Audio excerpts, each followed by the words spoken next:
For once, can we live in a world without speeding? Can we just for once, one day, no speeding? Not in a school zone, not ever. If you're a neighbor living behind Weber and you're concerned about about these fast drivers, y'all may be onto something. And if you spoke out to Channel 6 during that day, y'all may be onto something as well. Listen, we all deal with these speeders, and we see them pass by. What is this? The Fast and the Furious Corpus Christi edition on motorcycles? Vroom, vroom. See who's the fastest? This is not a racing game. This isn't Need for Speed, NASCAR Thunder. This is not one of those racing games. This is the big deal when it concerns safety. Take a look. I spoke to in the area, which is just past Saratoga on West. Take a look. I'm at Via Castro de la Mata. People who live behind this busy road on Weber near Ariana Drive are speaking out after a series of crashes they've been seeing in their neighborhood. They tell me speeding is an issue they've been seeing from drivers. Residents I spoke to in the area, which is just past Saratoga on way out Weber, say even though the speed limit on Weber is 45 miles per hour, they often see drivers speeding by faster than that. Dominic Mosco has lived in the neighborhood for almost 2 years. The worst time is in rush hour in the morning and the evening out on Weber Road, trying to cross the road in either direction. Mosco says while the traffic can be heavy, the main concern is speeding drivers, with at least 2 well-known accidents over the last few months. A lot of traffic around 8, 9 o'clock, and I know people are just zipping right through, and sometimes they even go through one of the lights out there on Weber. So I don't know if it's people just trying to get to work quicker or get to the highway quicker, but definitely something needs to be done about it. A few weeks ago, a driver ran into a neighbor's fence. The owner of the house says it's the second time this has happened in just the last 6 months. The same issue, fast drivers. Moscow says the neighborhood has been very responsive, trying to find a solution. I know some of the families on the block tried talking to the local police about extra patrols, possibly more speed bumps in the area. We spoke to Corpus Christi Police Department on what they're doing to address the issue. They advise people to travel the posted speed limit and pay attention while driving on this busy road. Moscow says it's important for people to be mindful about the residents who live near this busy road. Common sense. This is a residential area. It is growing further north of here. So you do have to be cognizant of young families. At the end of the day, neighbors just tell me they want to see drivers slow down and follow the speed limit to avoid future incidents. Reporting in Corpus Christi, Aldea Castro de la Mata, Chris 6 News. Super. I don't have to say the 2 words, but let's raise our hand. Common sense alert.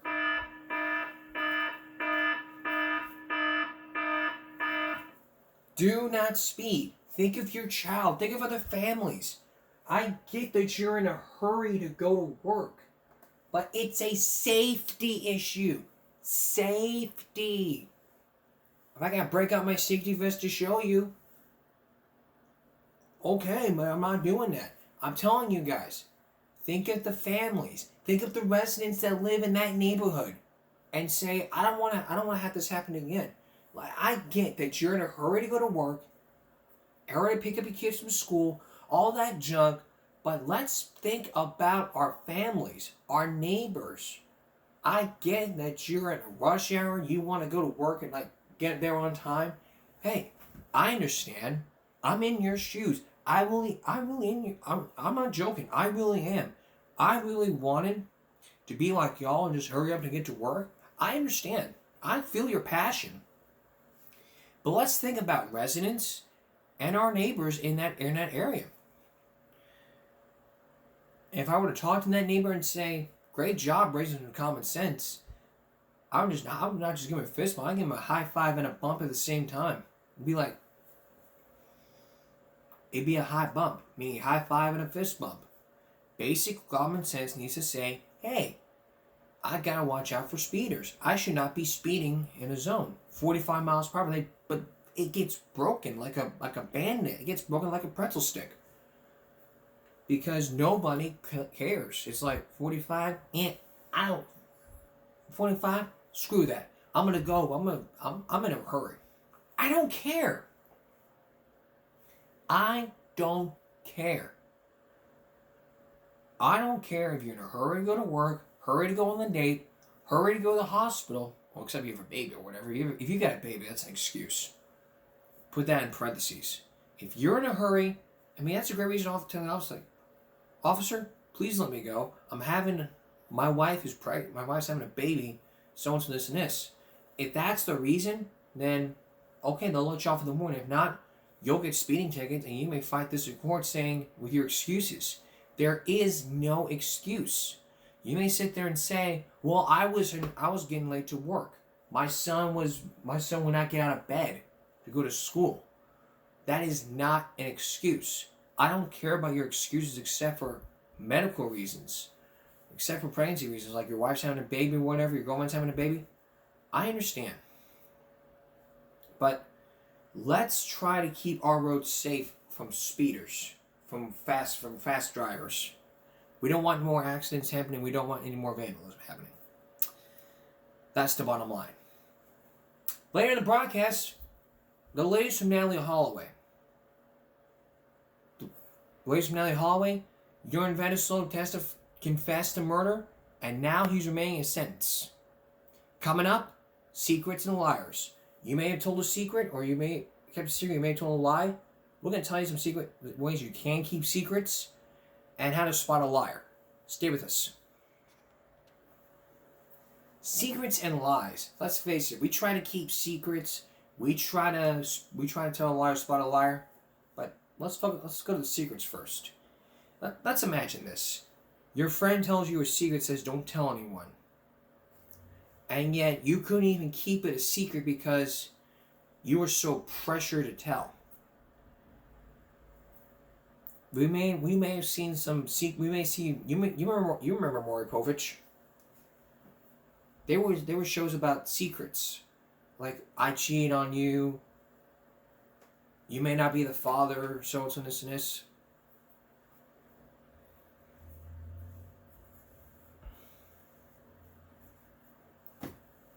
You may not be a father, or slept with, or I'm gay, or whatever. Well, not really though. This is just something that people would say, and then they don't have the guts to keep it a secret. Here are some foolproof ways that you yourself can keep a secret.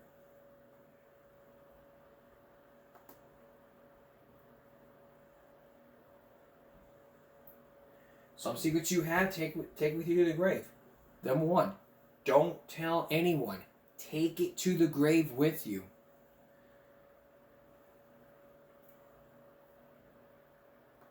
A safe place for your secret is the grave. It's a secret because it's private. So don't tell anyone about it. It stays with you until you die. Second, never document it. Many people are in the habit of documenting their secrets in a diary or even a blog. However, there is a danger of someone reading in your absence. Either confessing in front of a confidant, or you have to get it off your chest. But never put it on paper. That's what Urine Venezuela said in court. We'll have that for you a little bit later. Pretend that it never happened. Remember how A.J. Devgan kept his family secret in Derbyshire? The best way to keep it a secret would be in denial. Pretend it never happened, forget about it. That way it will never surface. It also is you're forgetful. Forgetfulness is like ignorance of bliss. Your secret is safe when you can't remember what it is. Like Clark Kent is Superman. It was a secret, but nobody held the truth. Remember in Smallville where Clark told his friends where he's from? They kept it a secret and never told anyone. In one episode where Pete was drugged, Pete was all like saying, "He's an alien! He's an alien! My best friend's an alien!" Folks in Smallville. Keeping secrets makes you mysterious. That's number 5. The best way to keep it a secret is keep it to yourself. Not confess to anybody, even your better half. There's some kind of mysterious air around you when you keep your secrets to yourself. Enjoy that feeling. Change the topic if necessary. At times, you may be controlled to stir secrets. At such times, it is wise to change the topic of the discussion and take away the attention from the topic at hand. Sometimes you will have to lie. They say that lying is a good cause for social socially acceptable. If your secret is the reason for mass destruction, you have to hide it by lying. Tell it to your pet. It may sound totally irrelevant, but it truly helps you if you get your secret out in front of your pet. Animals can be best commenting on your secret and will be completely safe with them. Bury it. The best way to bury your secret is to destroy it. Write on a piece of paper and tear it later. Tell yourself that you've been buried with, that you buried it, and then it will never surface back. You write on a piece of paper, just tear it up, just burn it. If you want to bury it, bury it. You want to burn it, burn it. If you're a little secret keeper, then count your blessings. It takes too much to protect secrets. However, it is a good thing that people consider you competent to keep your secrets safe. Pat your back and count your blessings. Never let them turn gossip. This is an example. Okay. And there's lots of okays. Secrets can become gossip quickly. Guard it from people who think it can blow out to others during social gatherings. It's like bullying.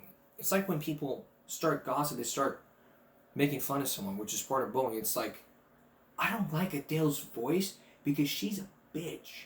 Or, Chelsea's my next class. I hate it because she's a bitch.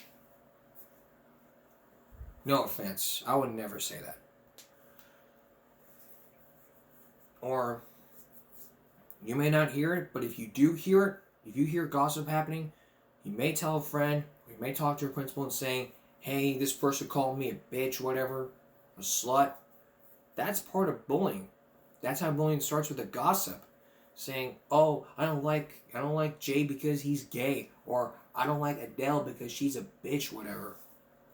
That's how gossip starts. She's like, did you hear about what happened after the party? I heard that Adele had sex with Jay and they made out in the pool. They made out outside the car. They made out on the sidewalk and the street and blocked the traffic. That's how gossip starts. And that's how secrets begin. So, if you want to keep your secrets, you need to follow all these tips. And for those that don't know about all this, that's a foolproof raise. And it can impact your mental health.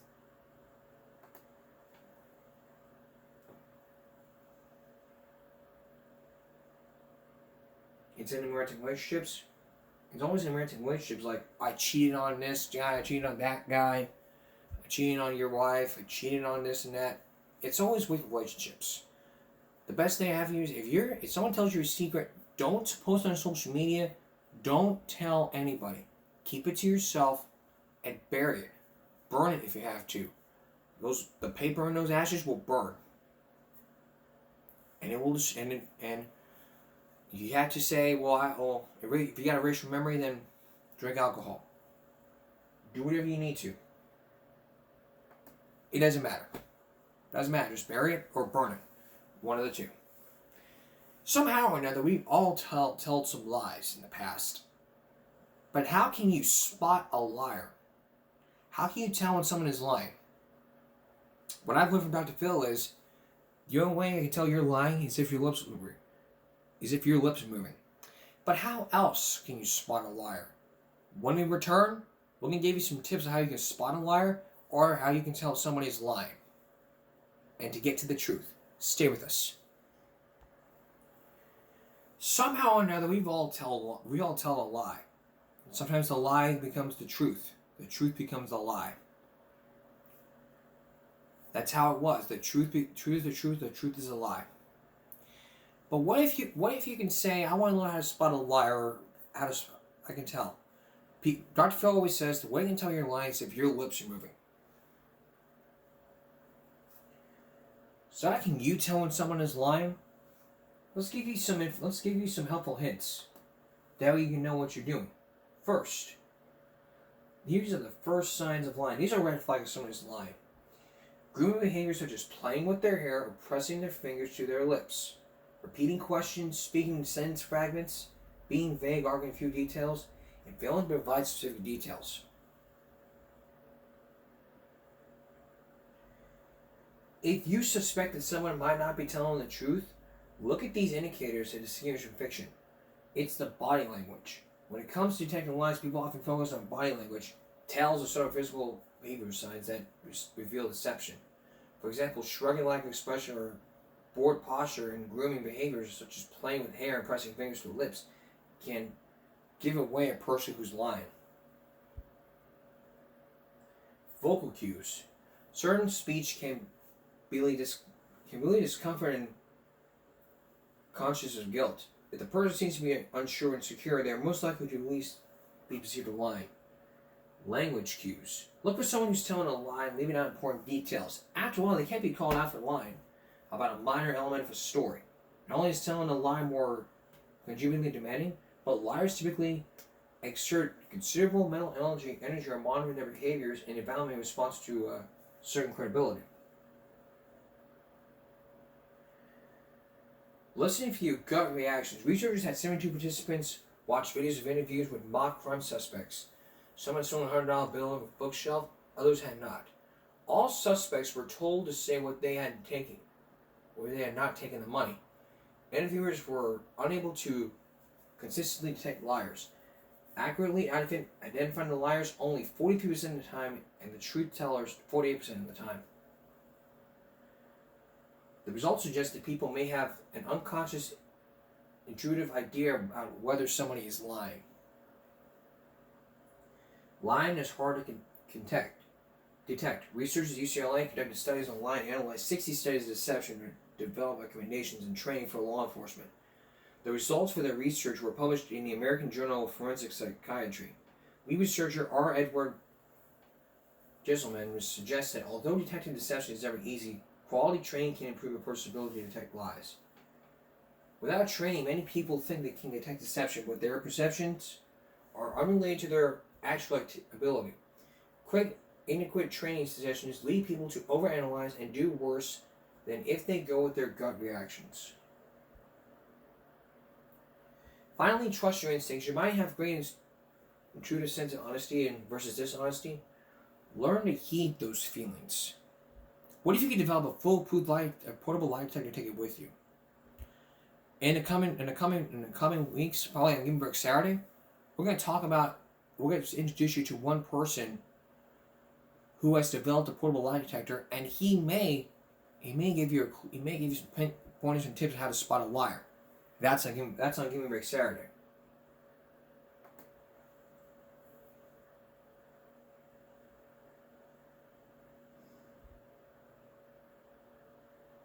Just look less, listen more. Here's some top 10 signs that people are lying.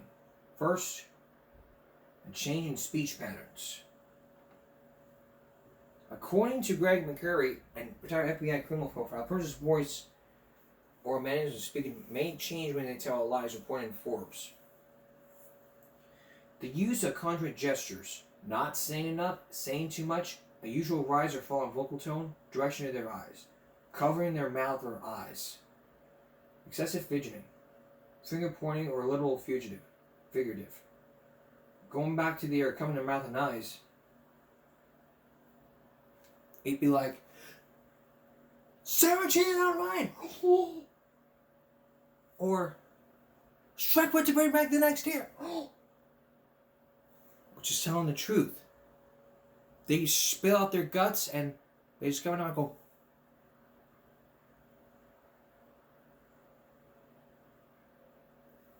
that's what happens when they spill it. Many people want to cover up or hide from the reaction, which it may be why they put their hands over their eyes and mouth when letting untruth out.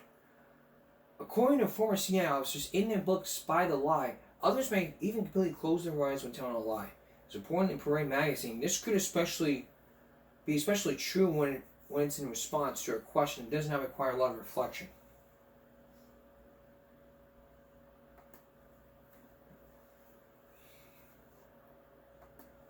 Oh, sorry about that. I thought we were self-identifying as a good liar. Perhaps the easiest way to spot a liar is to let them do it for you. A study titled Lie Prevalence, Lie Characteristics and Strategies on some reported good liars, which was published in 2019, in PLOS ONE showed that identifying as good liars are more of an honest indicator than lie detectors. The studies show that good liars mostly told little lies to colleagues and friends in person and focus on telling simple and clear stories. The researchers' easy takeaway is that if someone brags about being a good liar, don't trust them. If someone is, for the bottom line, is it possible to tell someone is lying? Well, maybe.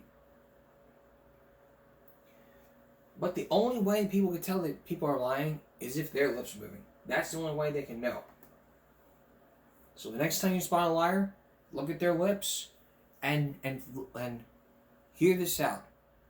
You can share this episode with your friends and tell if you can spot a liar.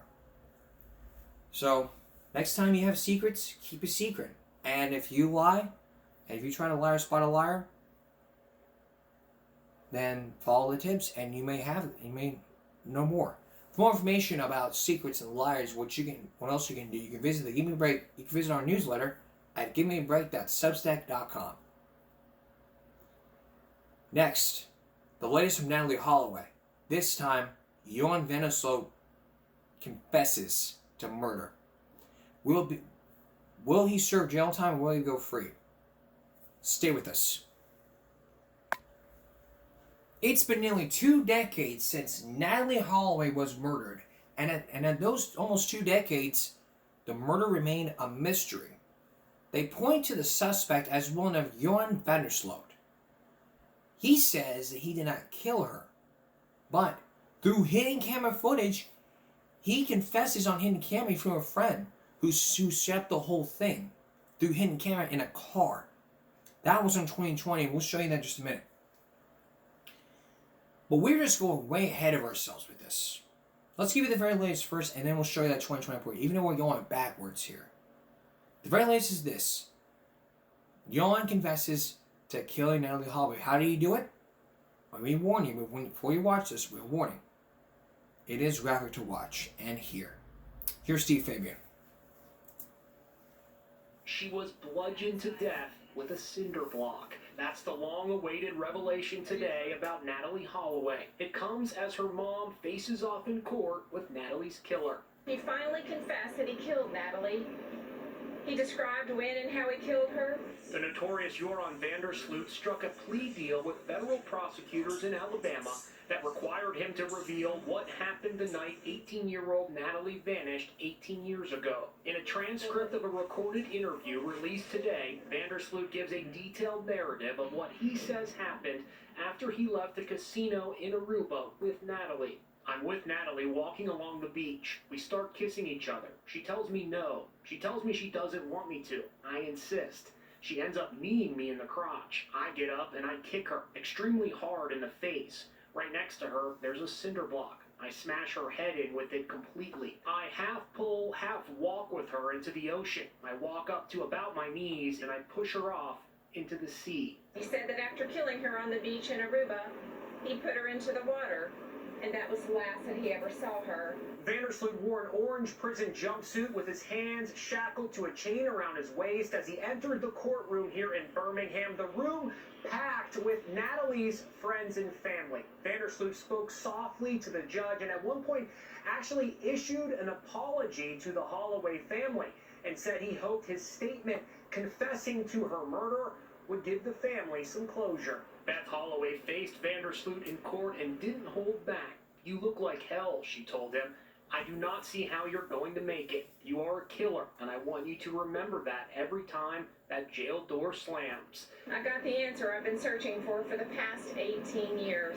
Long-awaited justice for this family, and you could just feel it in the courtroom how the weight had been lifted for especially Beth Holloway. Joining Beth in court were high school friends of Natalee's, now grown women. In June, Vandersloot was extradited to the U.S. from Peru on charges of trying to extort $250,000 from Beth to reveal the whereabouts of Natalee's remains. Beth acknowledges her daughter's body will never be found. Natalee's case is solved.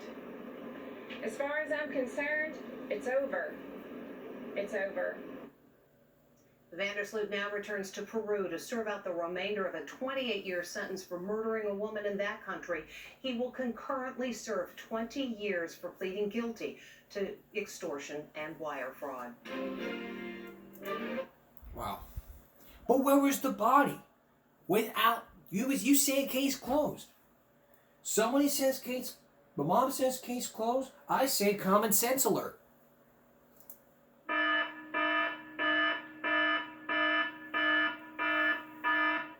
Where's the body? Without the body, the case would not be complete. Think about what happened with David Phelps and Kermit and Jill Cutchell. Remember Jill Cutchell back in the 80s? Without that case, without a body, there would not be a case. She was missing back in the 80s by a year and a half. They pointed to him. They pointed to David Phelps. He confessed to that private investigator who told him everything. Then he confessed again on TV cameras. He told 60 Minutes about told 60 Minutes about what happened. He confessed. He confessed. Kermit, he denied it. One confesses, one denies. So who do you believe? The confessor or the denier? I believe the confessor, because he confessed to what he did.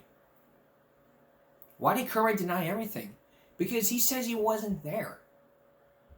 He had been charged with 4 other sex crimes. Kids say he did. He says, nope, didn't happen. He did molest kids.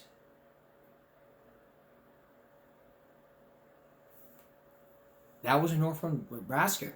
But more details are being brought into the case here. I mean, the thing you gotta remember here is that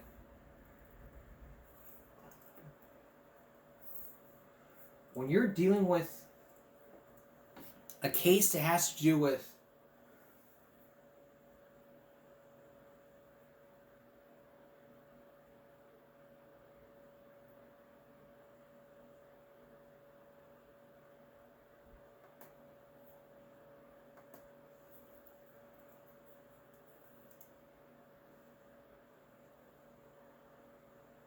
a lot of things, you won't even, I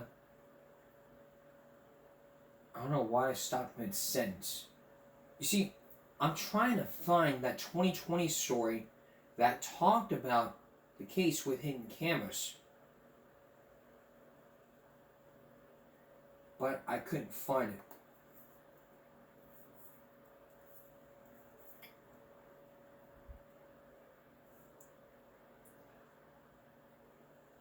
Believe me, I'm trying to look for it.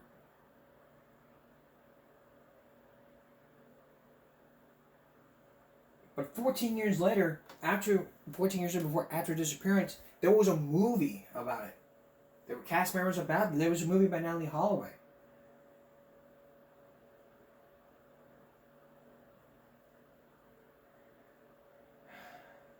Believe me, I am trying to find that. I'm trying to find it. And during that time, Chris Cuomo, you know what? I can't find it, but let me tell you. Chris Cuomo back in 2007 interviewed Johan Vandersloot. At that time, I think I remember he didn't want to confess, but there was hidden camera footage in that car. If you saw that hidden camera footage from 2020, back in 2009 or 2008, whatever. You would know about what happened. He confessed in that car and on hidden camera.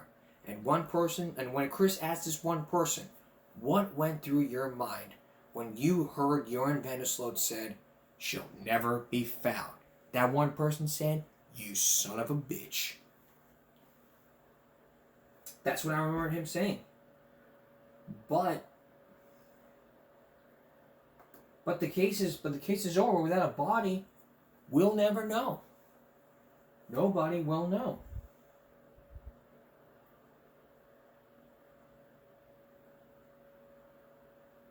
It's like with Elvis Presley. People say they died of a heart attack. But after that 2020 investigation from Walter Rivera, it was not of a heart attack. It was, the cause of death of this was drug abuse because of all the drugs that he took. Not a heart attack. The body was purple. So who would supply the drugs? Dr. Nick. Back in the 1970s, he lost his privilege to be a doctor. And during that time, he denied to a lot of Rivera that he was like, no comment. But all the drugs, if you saw all the drugs on that list, you would know about all the drugs that were put on, this drug, that drug, that drug. But the doctor really worked like working across the street. And the medicine he got was like right across the street from the prescriber's office or whatever.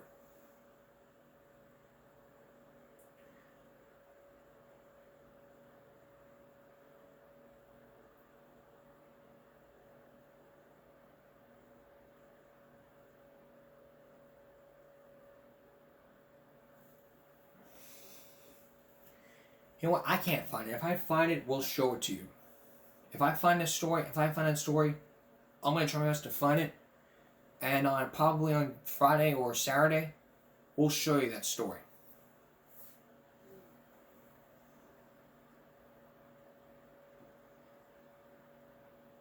Alright. Coming up next, you're going to meet a Nazi, a neo-Nazi man who still believes in Hitler. Chris Wallace will have his story along with a photo you won't see. Stay with us. If you were living in Germany years ago, you may have witnessed some people spraying swastikas, the neo-Nazi symbol, on Anne Frank and all the others. That was from years ago.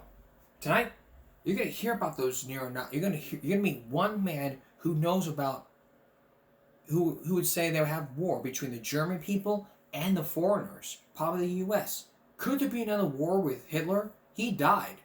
But that's not the case here with these. And on a future segment, we're going to talk about the billions of people that have died.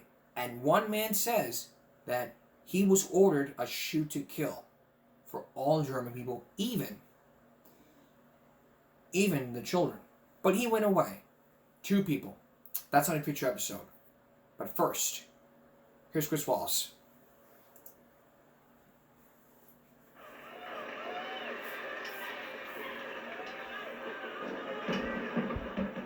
What seemed so promising only 2 years ago, a unified, democratic Germany, now sometimes looks like a horrifying return to Germany's past. A new wave of violence from a new generation of Nazis. We will have war in Germany. War between the German people and the foreigners? And it will be the Great Bang. And what is the Great Bang? The Great Bang is war on the streets. Violent war on the streets. With guns and with riot and so on. With Nazi activities banned in Germany, Gottfried Kussel runs operations from his base in Vienna.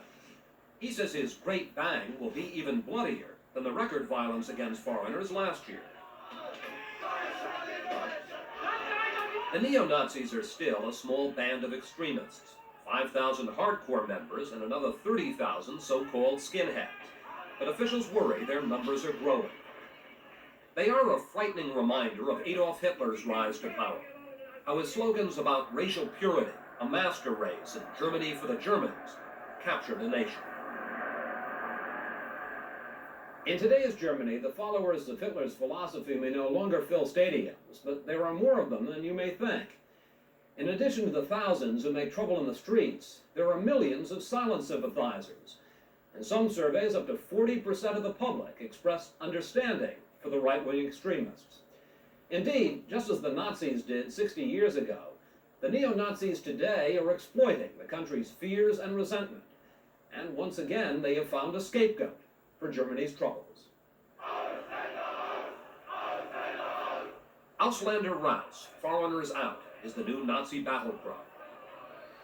With the upheaval in Eastern Europe, a record 230,000 foreigners poured into Germany last year.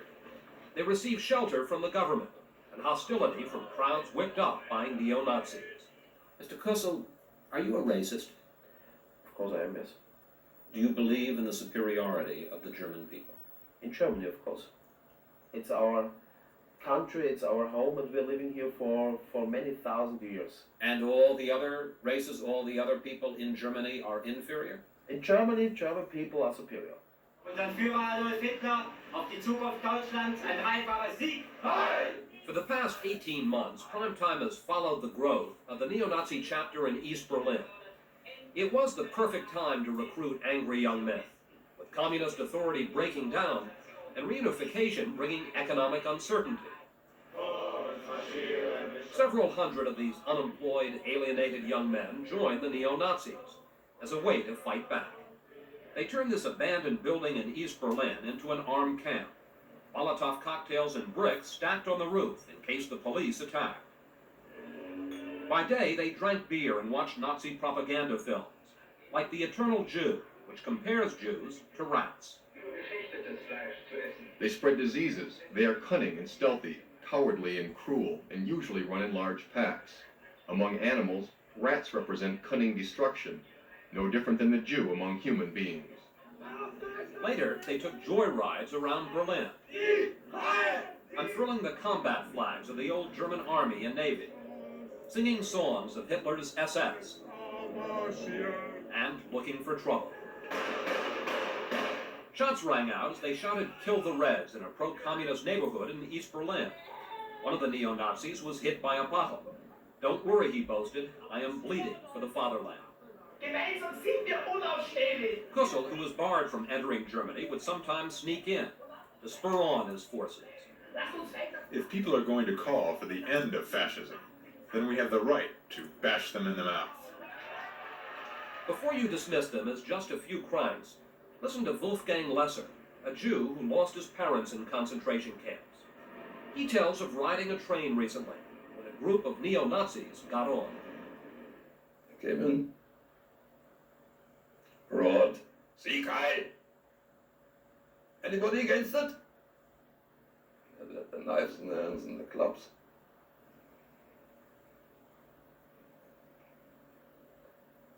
Everybody tried to give the impression they hadn't heard a thing. And you? I was cowardly. Once again, you've been terrorized into silence. Yes. And if this increases, and the whole nation can be terrorized, as we know by experience, it's the end of democracy. John Keshleogi, an Iranian immigrant, was also terrorized by neo-Nazis.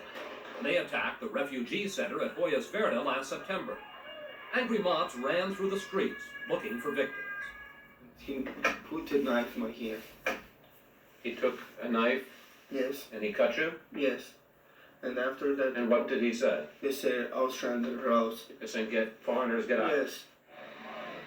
The foreigners had to be evacuated. Keshleogi ended up at this makeshift shelter in Berlin. More than 85 foreigners are jammed in here, afraid to step outside onto German streets. You don't shrink from the violence. You're not upset by the violence. No, of course not. Of course not.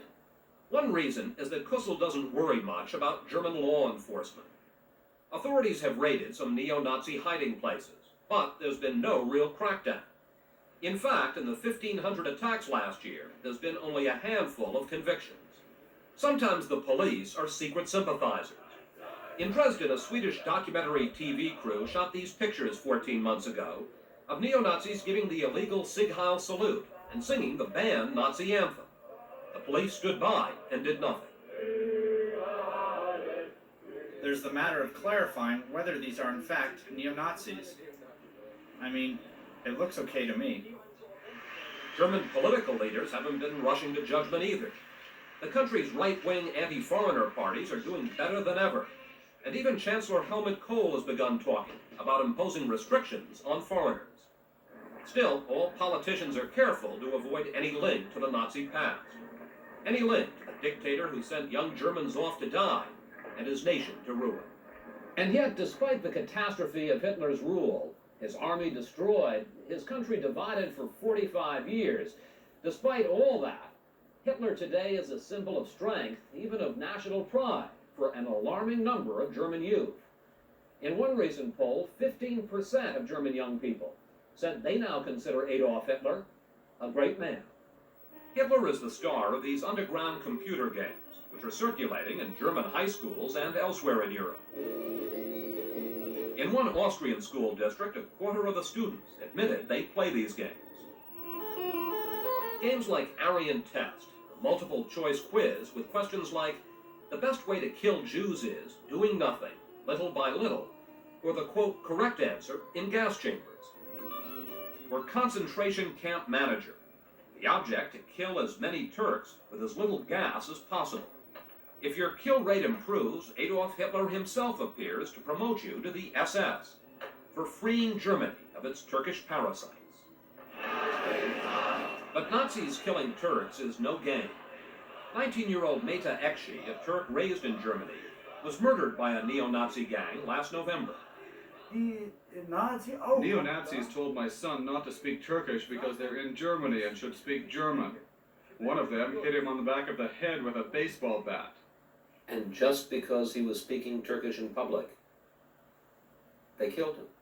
Yeah. Yes, they're looking for foreigners. But what most would call mindless violence, the Nazis see as their historic destiny. Living off a small inheritance in Vienna, Gottfried Kussel has turned his apartment into a shrine to Nazi ideology. His library packed with Nazi literature. You don't shrink from being called a Nazi, do you? No. You're proud of it. I'm proud of it, of course, yes. I mean, you understand that in almost every other place in the world except this room, Nazi is the worst thing you can say about someone. You're a Nazi. Not at all in Germany. Like Hitler's brown shirts, the Nazi Party's first organized group of thugs and misfits, Kussel is now trying to organize his own neo-Nazi shock force. We watched his weekend warriors in action. A few dozen men huffing and puffing through battle maneuvers, having trouble loading their dart guns. And then during a lunch break, having great difficulty opening a can of sardines. This is the force with which you're going to build the Fourth Reich? You know, in the early 20s, nobody believed that the brown shirts would make it, but they did it. So these are the brown shirts of the 1990s? I hope so. I hope so, and I believe it. However disorganized they are, the new brown shirts are a chilling reminder to Germany's Jewish community, or what's left of it. In 1933, there were more than 500,000 Jews in Germany. Today, there are fewer than 30,000. The neo-Nazis say that's 30,000 too many. Jews are not a religion. Jewish is a race. Jewish race are people with their own land, with their own history. And if they don't want to go? It's no problem to bring them out. It's no problem. Would you like to see another Holocaust? I don't believe on the first one, so I don't believe on the second one. And wait.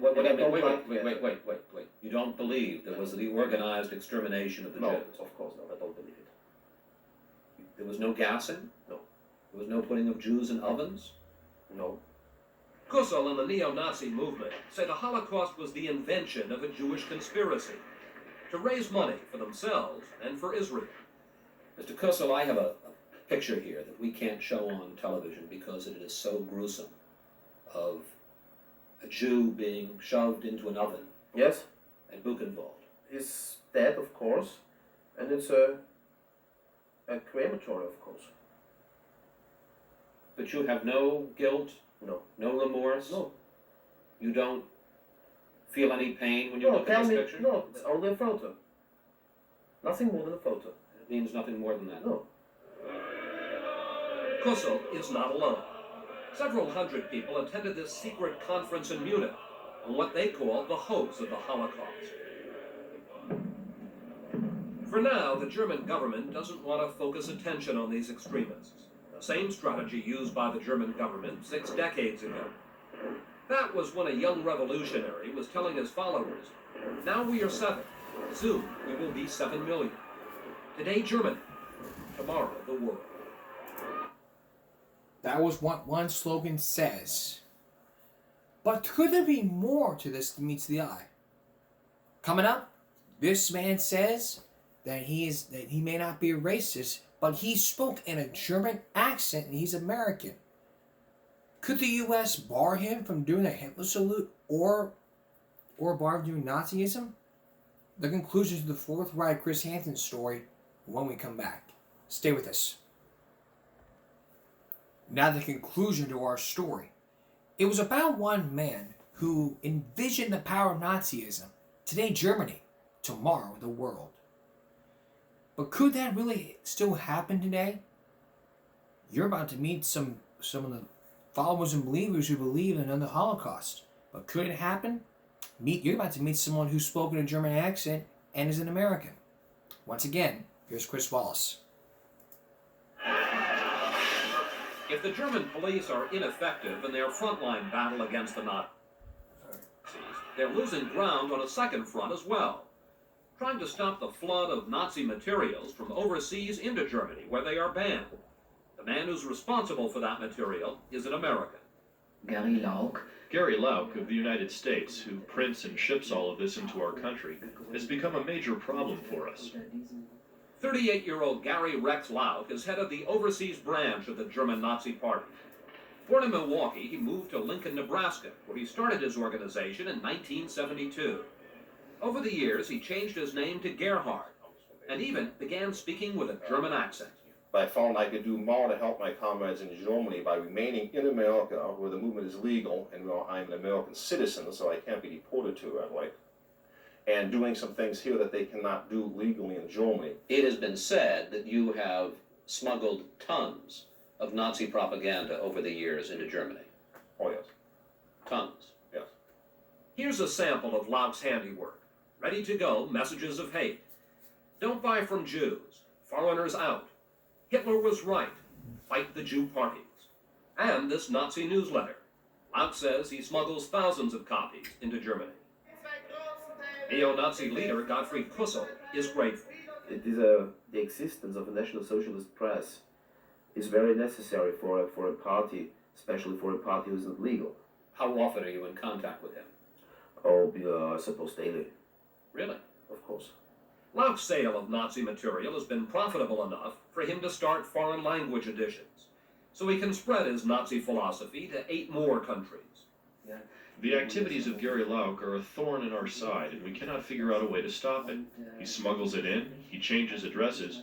We would like to see the American authorities help us.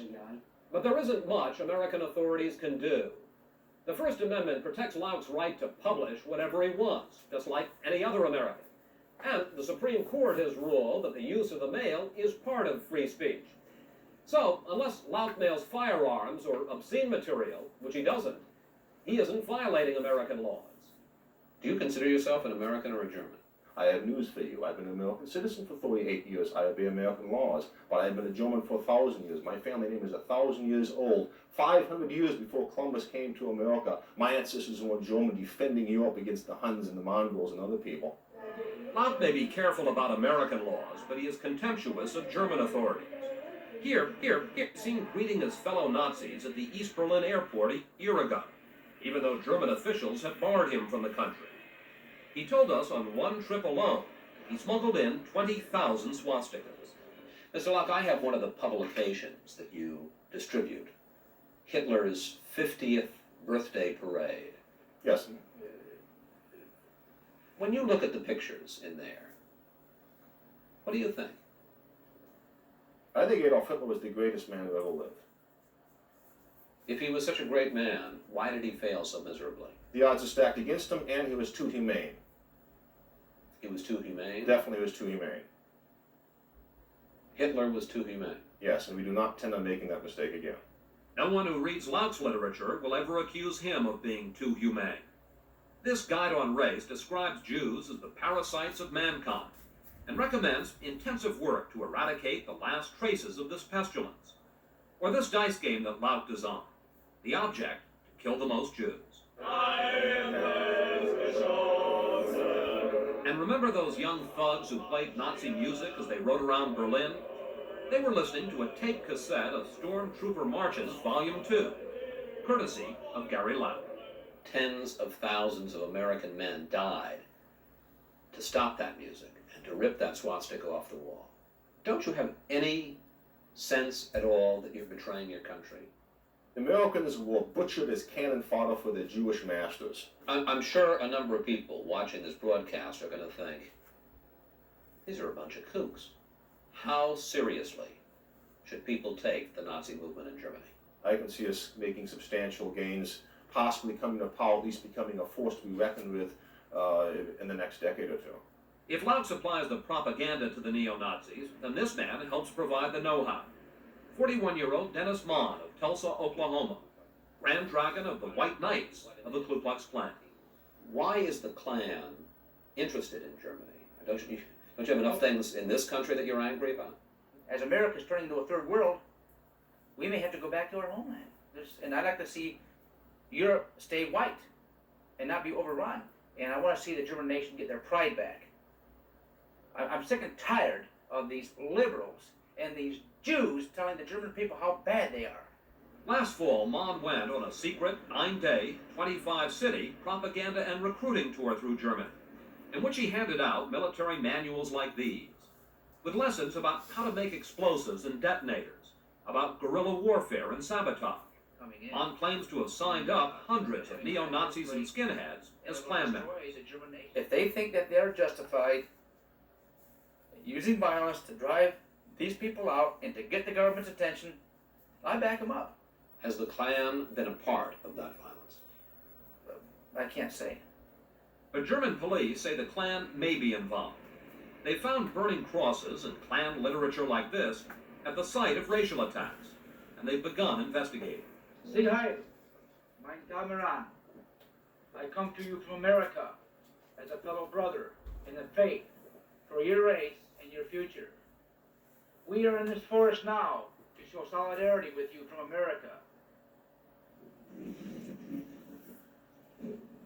As Mon recruited young Germans this fall to join in their common cause, he initiated them in a ceremony of hate, mixing the worst of the Klan and the Nazis. It made me feel like 10 feet tall. I mean, I can't describe to you the high, the emotional high that was to be among my German comrades who my people almost destroyed in World War II. To be able to be there and say, hey, I love you, I apologize for what we did to your country. Mon's meetings to apologize were secret, because while the Klan is legal in Germany, anything to do with the Nazis is forbidden. Mon says he was amused that the Sieg Heil salute carries a possible prison sentence or a $700 fine.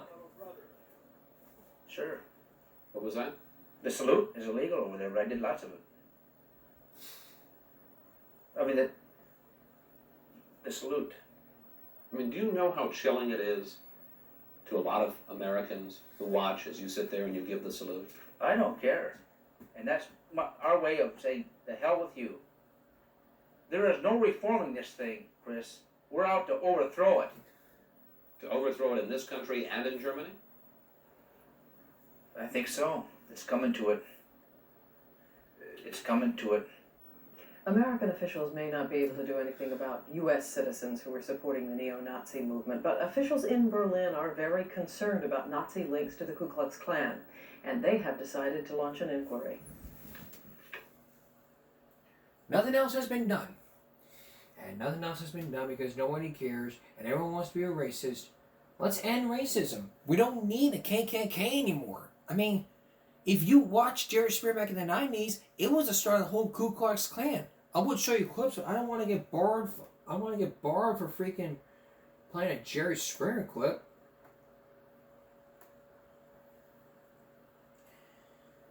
I never want to do that. I mean, I never want to. Alright. You ever watch Everybody Hates Chris? You remember Julius was all like, that's 86 cents worth of this, 85 cents worth of that. And tonight's Bible break. Everyone's going to show you how, I'm going to show you how Julius was.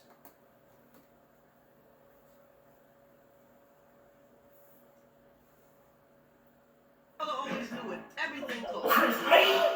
That's $1.12 worth of spilled milk. That's glad small chicken and milk.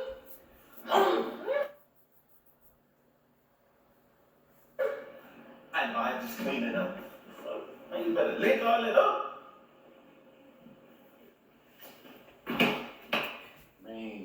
Chris, that's 85 cents worth of refrigerator and oven. No.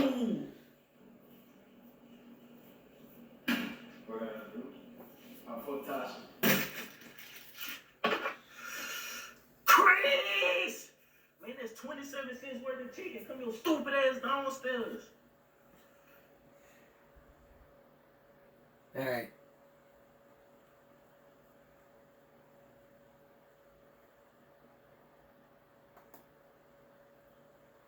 Great time for it to crash.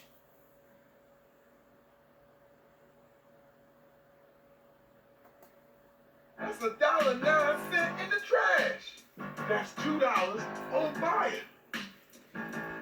That's 49 cents of spilt milk dripping all over my table. Somebody gonna drink this milk. That's $1.09 in the trash.